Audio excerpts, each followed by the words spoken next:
ओम श्रीम नमः। जय माता रानी।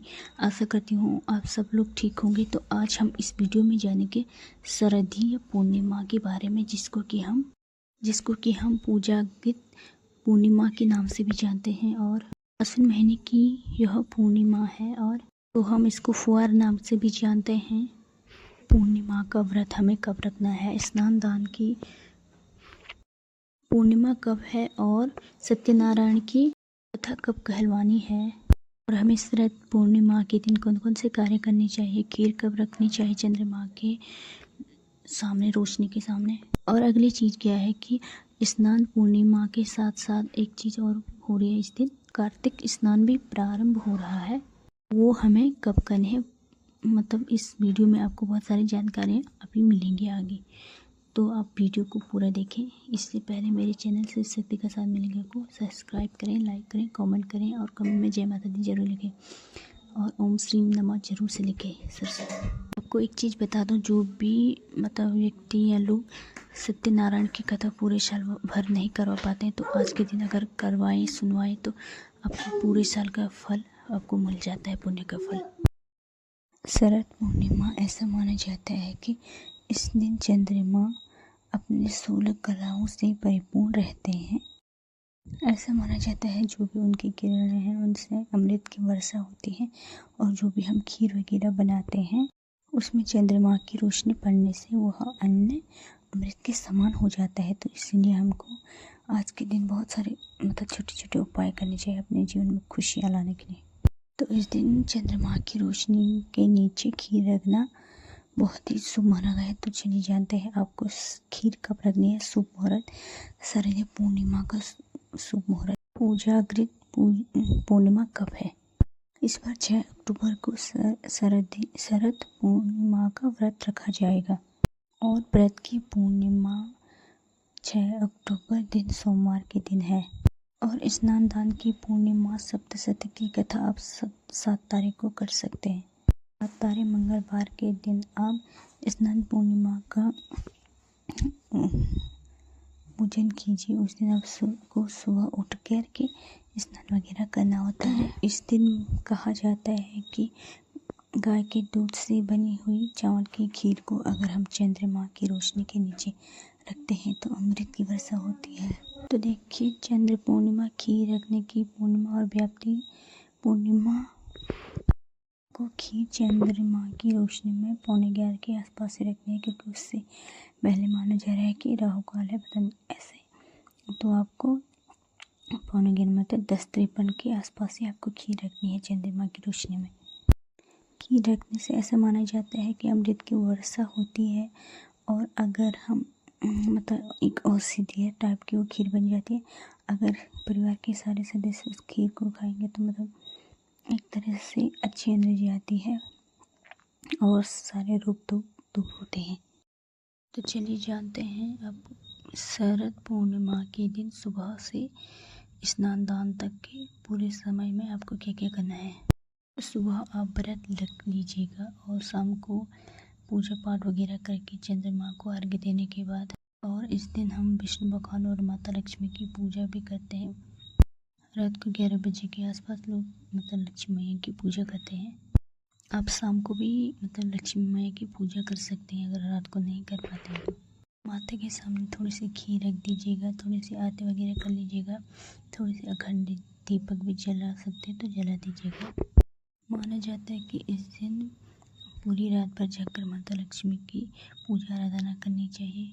माता लक्ष्मी ब्राह्मण पे जाती हैं या तो आप और देखती हैं कि कौन जगह है उनकी पूजा आराधना में कौन भक्ति में लीन है, तो उन्हीं के घर में माता लक्ष्मी स्थायी रूप से स्नान करती हैं वहाँ पे, इसीलिए इसका नाम है पूजारी एकादशी है।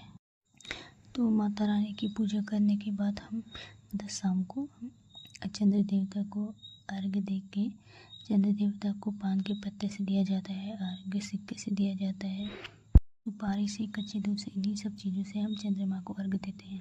तो देखिए दोस्तों, जो भी शरद पूर्णिमा का व्रत करना चाहता है, इच्छुक है, तो वो कर सकता है इस व्रत को, शुभ मुहूर्त है, कर सकता है कोई भी। और पूजा वगैरह करके आप अगर जगना चाहे तो जगते हैं, और सोना चाहे तो सो भी सकते हैं। और जो भी खीर आप रखें चंद्रमा की रोशनी के नीचे, उसको ढक कर रखें अच्छे से। उसके बाद सुबह उसको ठंडा ही खाना होता है। स्नान वगैरह करके पूजा पाठ करके तब उसको ग्रहण किया जाता है। और अगर आप इच्छुक हैं कोई या चाहता है, जो भी आप कर सकता है 7 तारीख को, तो सत्यनारायण की कथा सुनवा सकते हैं या आप करवा सकते हैं।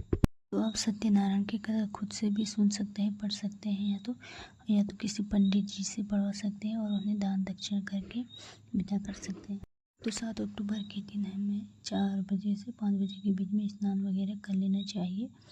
ऐसा माना जाता है कार्तिक स्नान करने के बाद आपको सोना नहीं चाहिए, गीता भजन करना चाहिए। तो आप मतलब जितना हो सके जितना आपसे बन पाए आप उतना ही करें। और अगले दिन 6 तारीख को आप लक्ष्मी पूजा के लिए अपने घर को अच्छे से सजा सकते हैं। दरवाजे पर रंगोली बना सकते हैं, माता लक्ष्मी की चरण बना सकते हैं, ला सकते हैं, दीपक जला सकते हैं। तो दोस्तों, आपको इस दिन बाल नहीं धोने हैं। सिंदूर आप अगले दिन ही लगा सकते हैं 6 तारीख को, और बाल भी 6 तारीख को धो सकते हैं। 7 तारीख को आप बाल नहीं धो सकते। चलिए दोस्तों, आप जानते हैं पूर्णिमा तिथि प्रारंभ कब हो रही है। 6 अक्टूबर को दोपहर 12:24 से पूर्णिमा तिथि शुरू हो रही है और पूर्णिमा की समाप्ति हो रही है 7 अक्टूबर को दिन मंगलवार सुबह 9:16 पर समाप्ति हो रही है तिथि की। तो ऐसे में स्नान दान की पूर्णिमा 7 अक्टूबर मंगलवार को है और इस दिन हम सत्यनारायण की कथा भी कहलवाएंगे। कार्तिक स्नान भी उसी दिन से शुरू हो रहा है। चंद्रोदय समय आपको बता दूं, 6 अक्टूबर दिन सोमवार चंद्रोदय का समय होगा शाम को 5:34 पर। और इस टाइम आप चंद्रदेव को अर्घ्य दे सकते हैं, चंद्रदेव की पूजा पाठ आराधना कर सकते हैं। और चंद्रमा की रोशनी में खीर रखने का समय आपको बता दो 10:53 पर आप लोग खीर रख सकते हैं। अगर आपको वीडियो अच्छा लगा हो तो कमेंट करें। कमेंट में जय माता लक्ष्मी जरूर से लिखें, ओम श्री नमः जरूर से लिखें। तो चलिए दोस्तों, आपको बता दूं, आज के दिन आप छोटे छोटे उपाय को कर सकते हैं। तो आपको एक छोटी सी गिलास लेना है, कांच की भी ले सकते हैं, पीतल की भी ले सकते हैं, चांदी की भी ले सकते हैं, या तो नॉर्मल अपने घर में जो यूज होती है उसको भी ले सकते हैं आप।